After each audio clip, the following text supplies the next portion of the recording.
En realidad yo quisiera hablar de científicos que vivieron experiencias relacionadas con el misterio, con lo sobrenatural o con lo que se escapa un poco de los laboratorios y del empirismo. Y podría empezar por un hombre del que ya he hablado en estos mismos micrófonos, que es Jung. Sabemos que el aporte de este científico a la psiquiatría ha sido inmenso. No entenderíamos esa ciencia sin el enfoque que le dio Jung. Pero es que además este hombre supo conectar con el misterio de una manera exquisita. Nos habló de la sincronicidad, de los arquetipos y no tuvo reparos en enfrentarse a sus contemporáneos para defender sus ideas y sus métodos.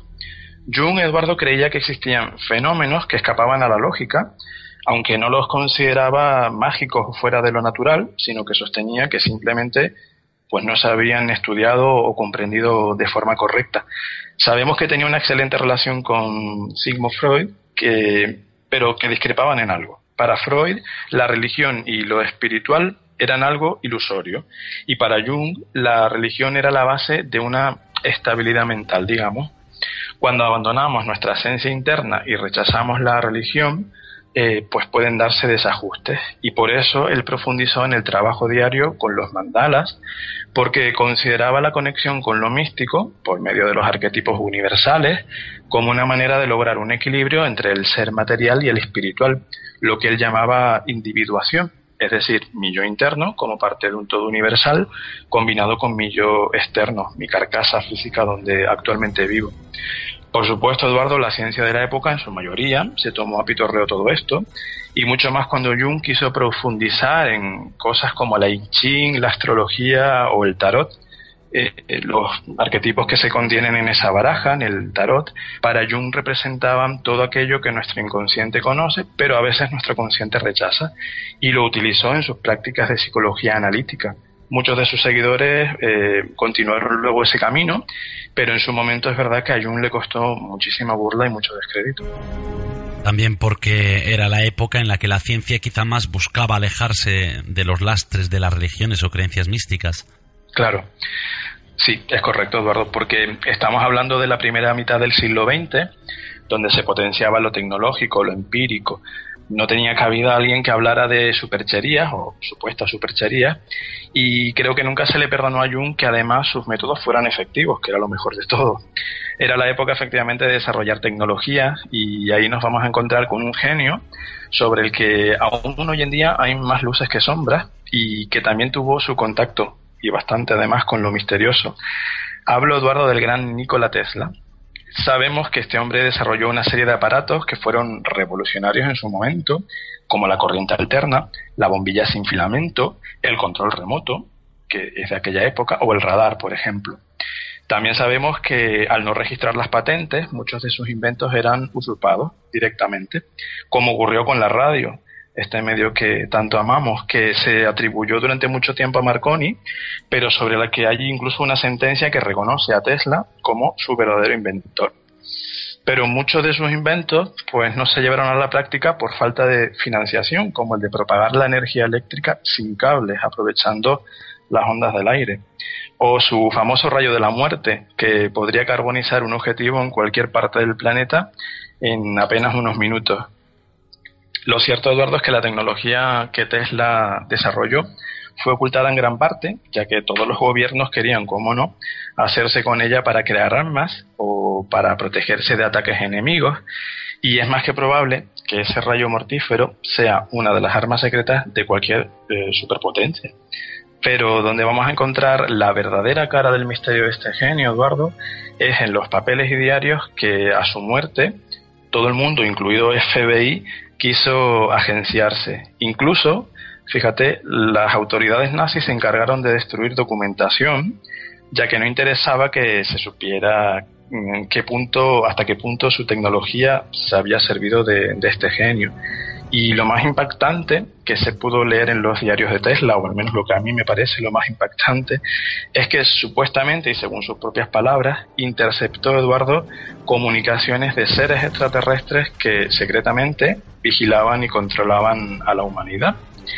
Estas criaturas, siempre supuestamente, estaban paulatinamente preparando a los humanos para una eventual conquista y dominación, usando un programa que había existido desde el inicio mismo de la humanidad, pero que ahora se estaba acelerando debido al incremento del conocimiento científico en la Tierra. Lo que nos hace recordar también el fantástico trabajo que hace poco nos trajo Lara Cobos sobre Nivel Cosmic Top Secret, en el que nos hablaba precisamente del conocimiento de militares de alto rango sobre una estrategia extraterrestre para acercarse a nosotros. Pero fíjate, Eduardo, que hablamos de mucho tiempo antes de que estas teorías empezaran a idearse. Tesla cuenta en estos diarios cómo, estando en su laboratorio trabajando por las noches, él captaba perturbaciones electromagnéticas que descartaba que fueran debidas a auroras boreales, a corrientes terrestres o a cualquier otro fenómeno ya conocido y estudiado, sobre todo por un genio como él. Fíjate lo que dice Eduardo literalmente Tesla en esos diarios, que por cierto luego fueron convenientemente olvidados y relegados. Él dice: la sensación está creciendo constantemente en mí de que yo he sido el primero en escuchar los saludos de un planeta al otro. Un propósito estaba detrás de estas señales eléctricas. Pero la ciencia oficial nunca dio importancia a estas palabras. En realidad, Eduardo, ya no es que no le dieran importancia, es que se ha echado tierra encima por parte de las autoridades, y las personas que han ido haciéndose con esos diarios también han sufrido desde presiones hasta castigos para que se deshicieran de ellos. También hay que decir que Nikola Tesla, debido a problemas financieros, nunca estaba mucho tiempo en un mismo sitio, y en la gran cantidad de mudanzas que tuvo en su vida dejaba atrás papeles que no llamaban la atención de nadie en principio y que eran destruidos. Así que gran parte de sus escritos nunca serán realmente recuperados, Eduardo.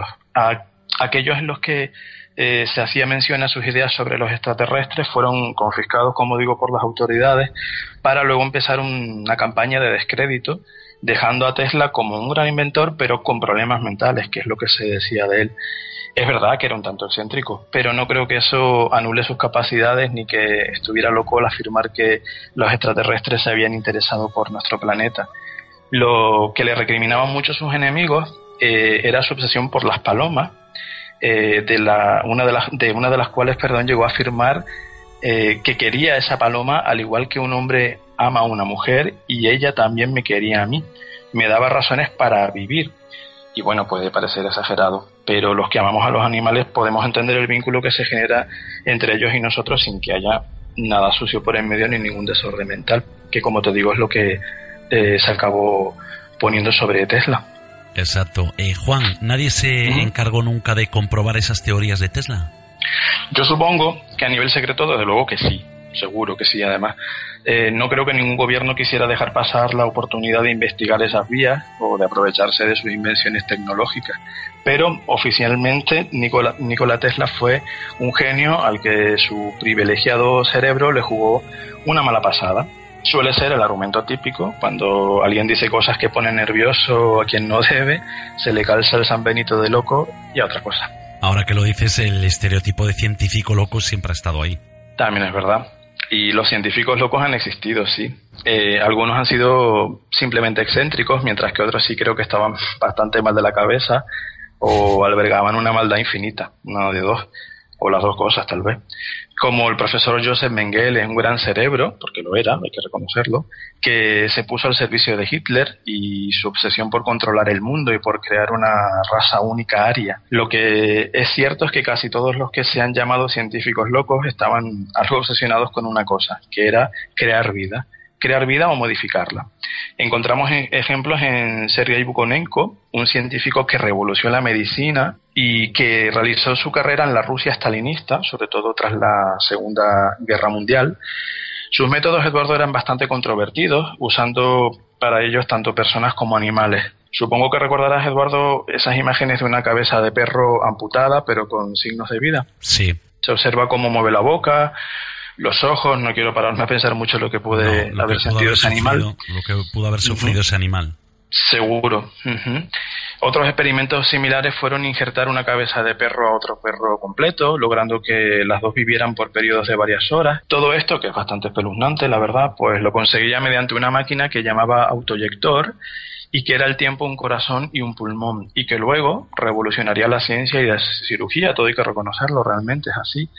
Otro de esos científicos un poco desquiciados y que además se ha relacionado con el libro de Mary Shelley, Frankenstein o Prometeo, que fue un tema que me encantó, que nos ha traído hace poquito nuestra compañera Gemma López. Este hombre fue un químico y médico alemán que se llamaba Johann Conrad Dippel. Ella nos hablaba, de hecho, de este hombre también. Este hombre nació en el castillo de Frankenstein, un castillo que realmente existe al sur de Darmstadt, en Alemania, y que vivió entre los siglos XVII y XVIII. Este hombre practicó la alquimia, aparte de ser teólogo.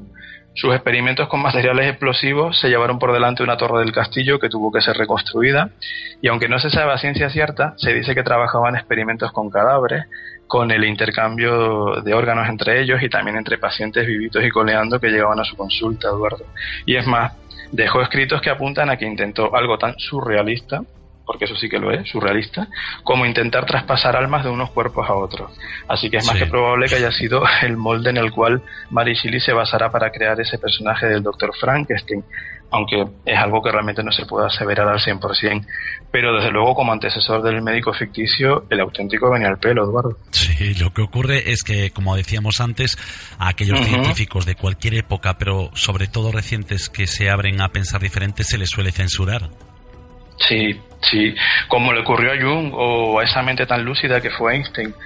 Él realmente nunca se posicionó de forma clara en favor de ninguna corriente esotérica o misteriosa, hay que dejarlo muy claro.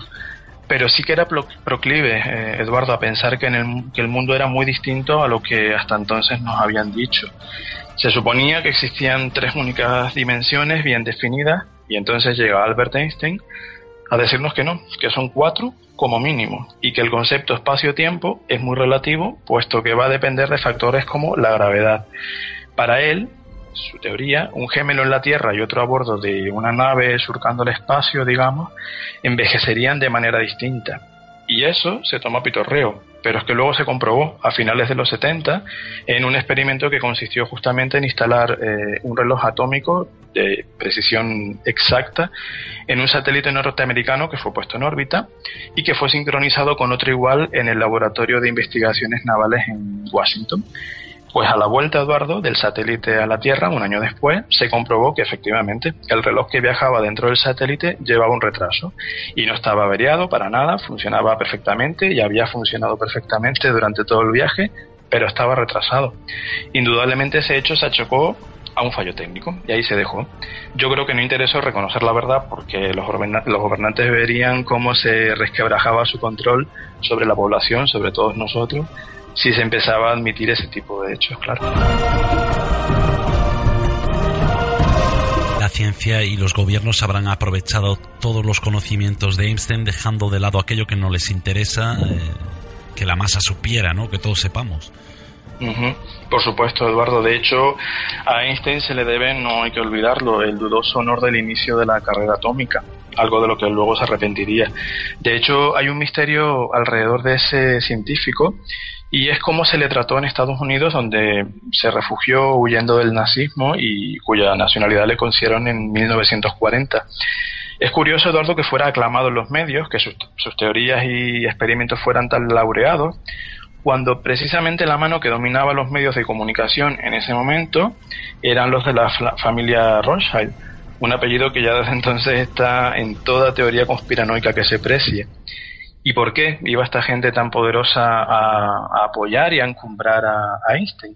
Bueno, pues porque Einstein era un genio, sí, pero muy despistado, muy desastroso. Se dice de hecho que era incapaz muchas veces de dar con su propia casa. Y había, digamos, que teledirigirlo para que no se le ocurriera poner sus conocimientos en manos que no interesaban. te recibimos en los Estados Unidos, te damos la nacionalidad, te ponemos todos los medios materiales para que tú investigues y desarrolles, pero esa tecnología va a ser nuestra.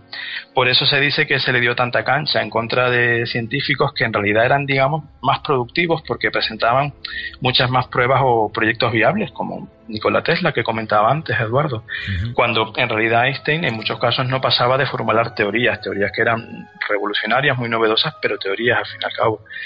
Había que sobreprotegerlo porque tenía un gran potencial, pero si no se le controlaba podía pasar que se fuera, digamos, al bando contrario. Y en ese sentido había que mimarlo como al niño grande que era, con reconocimientos continuos. Pero sí que realmente era una mente extraordinaria. No, por supuesto, si eso no se lo quita a nadie. De hecho, ya digo que es de los científicos que además estaba abierto a lo desconocido. Al plantear sus hipótesis de otras dimensiones, pues él estaba hablando de la posibilidad de que ocurrieran cosas en ellas.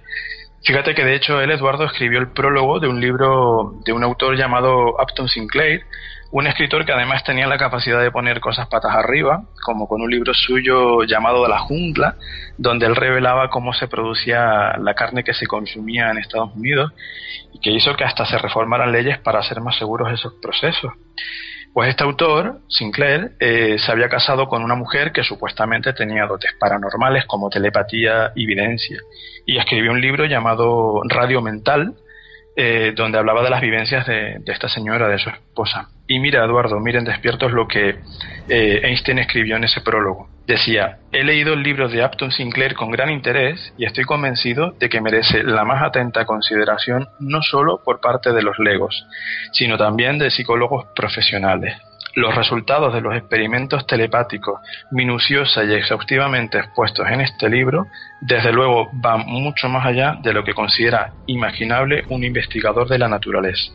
Por otra parte, en el caso de un observador y escritor tan meticuloso como Upton Sinclair, está absolutamente descartada la posibilidad del ejercicio de fraude consciente del mundo sometido a su estudio. Su buena fe y confiabilidad no admiten ninguna duda. Así pues, si de alguna manera los hechos que aquí se exponen carecen de base telepática, pero tienen su origen en cierta influencia hipnótica, inconsciente entre dos personas, eso también sería de un gran interés psicológico. En ningún caso, los círculos interesados en materia de psicología deben ignorar este libro. O sea que estaba poniendo la mano, bueno, no una, las dos directamente en el fuego, Eduardo, claro, por este hombre. Y fíjate que él no está dando por sentado que realmente la telepatía sea un hecho, sino que entra dentro de lo posible. Y que tanto si es un fenómeno en sí mismo como si es una derivación de otro, digamos, más empírico, más tangible, pues que igualmente hay que investigarlo y tratar de dar respuestas. Sin embargo, como no, ese prólogo fue eliminado de todas las ediciones posteriores, quizás porque no interesaba que uno de los científicos más destacados e influyentes de los últimos tiempos, por no decir de los últimos siglos, pues se viera envuelto en asuntos esotéricos. Y también se ha intentado acallar todo lo que él opinaba, Eduardo, acerca de posibles fenómenos paranormales que podrían suceder en las diferentes dimensiones que él considera que existen. Y eso que habla en todo caso, si se dan estos fenómenos, pues de que no es que sean sobrenaturales, sino que entran dentro de un orden natural que simple y llanamente nosotros desconocemos. Albert Einstein lo que planteaba entonces era la simple posibilidad de algo que podría existir y ser absolutamente natural, pero no estar bien estudiado. Justamente, sí. Pero a pesar de que ponía sobre la mesa la idea del estudio y el método científico para lograr entender esos misterios, pues eso no era bien visto por una comunidad científica que además, Eduardo, tenía en él a uno de sus iconos, que era lo más contradictorio. Era imperdonable que quien había revolucionado en gran medida los conceptos de la física, pues se nos pusiera a hablar de entes y de fenómenos telepáticos. Y otros que antes que él lo habían hecho, con mucha más firmeza. Y no creas que no les ha costado el sentirse en un momento dado apartados de la ciencia. Cuando los méritos científicos son importantes, no queda otro remedio que admitirlo. Pero la parte relativa a lo misterioso, pues se tapa cuando no se ridiculiza o se desacredita, y se etiqueta a ese científico como excéntrico, como una forma cariñosa de decir, vale, sí, es muy válido, pero es que es rarito. Aunque te diré que también ha habido científicos a los que poco les ha importado eso, y no han tenido problema en manifestar sus creencias. Y yo quisiera aquí, Eduardo, referirme a un hombre que a mí personalmente me cae muy bien, y un hombre que estoy seguro que si viviera hoy escucharía indudablemente El despertar del cementerio. Y me refiero, sí, seguro, ¿eh? Y Seguro. quizás nos esté escuchando, ahora que lo pienso.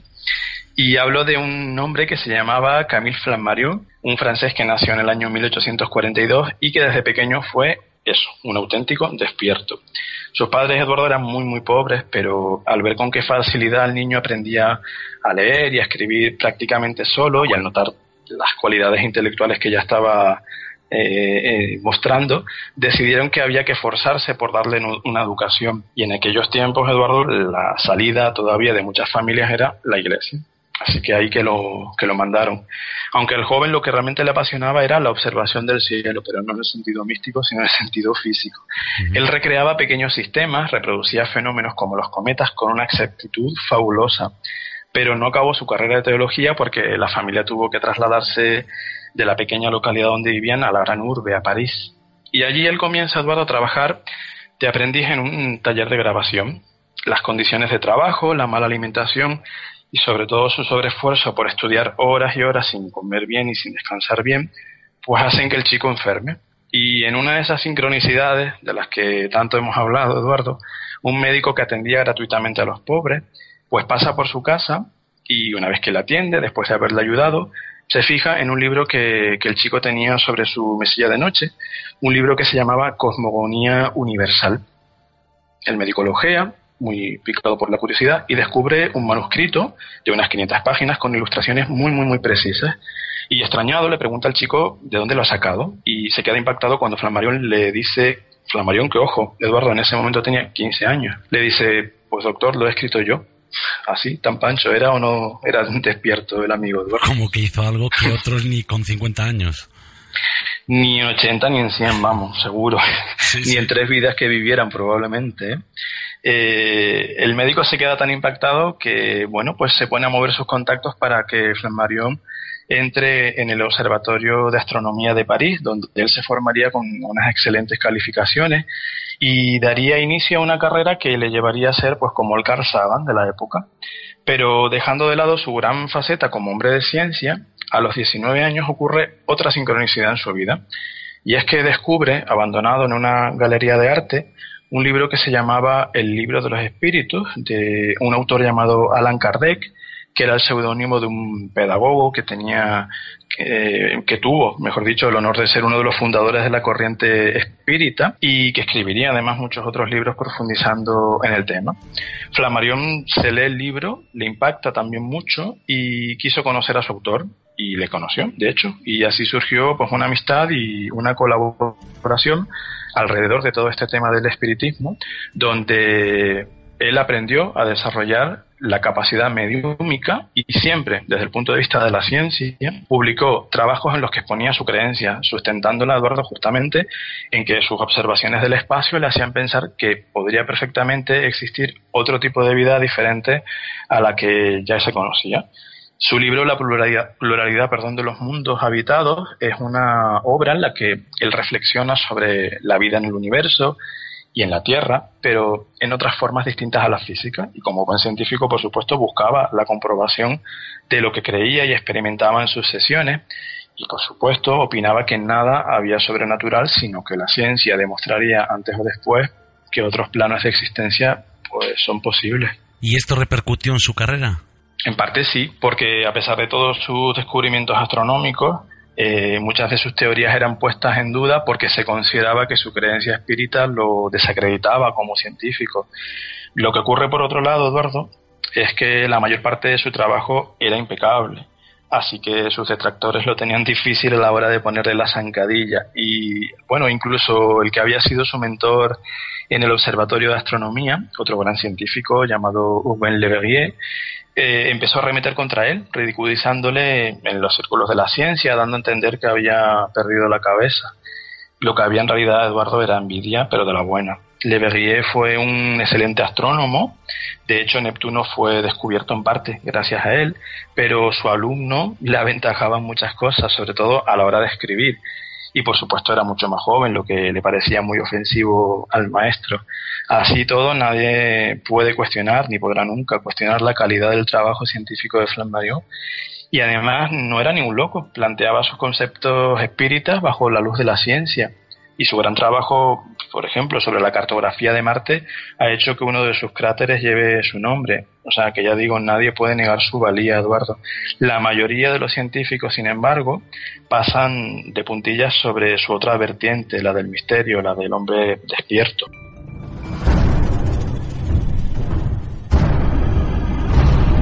Yo creo, Juan, que se trata de cierta envidia o complejo por parte de algunos. Opino exactamente igual, Eduardo, que creo que hay que respetar a la gente que no solamente trabaja la ciencia para hacernos la vida más llevadera o para ayudarnos a curarnos, sino que además trabaja la ciencia para que podamos entender mejor el mundo, tanto lo tangible como lo intangible. Y es muy lamentable que efectivamente la envidia o los complejos de muchos científicos mucho más obtusos, mucho más estrechos de mente, pues hayan conseguido anular o intentar anular lo que otros tantos han hecho mejor que ellos. Pero bueno, el ser humano es así. El ser humano es así, Juan, tú lo has dicho. Juan, un gran trabajo y gracias por compartirlo con todos los despiertos. Ha sido un placer y gracias a ti y a todos los despiertos por estar ahí como siempre.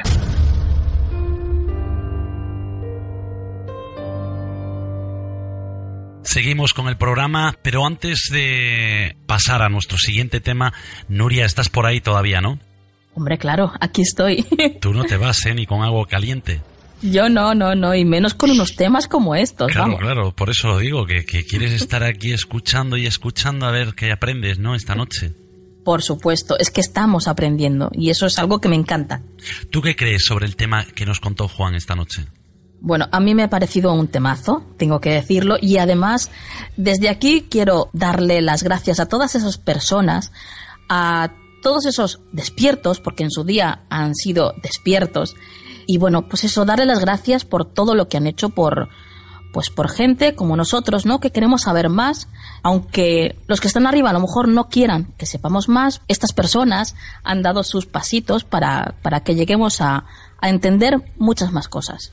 Lo que está claro es que todo el que empieza desde abajo, ¿no?, y tiene que trabajarlo mucho para poder llegar a donde llegan. Gema, ¿tú sí crees que hay algo que censura o que de algún modo corta un poquito ese avance nuestro en el conocimiento de todas estas cosas que nos contaba Juan? Siempre lo ha habido. Ya pueda llamarse religión o puede llamarse política. Siempre hay alguien que no les interesa que se sepa la verdad y que se descubran cosas nuevas. Aparte, claro, como decía Juan, de la envidia entre colegas y de las zancadillas que se ponen a veces entre ellos.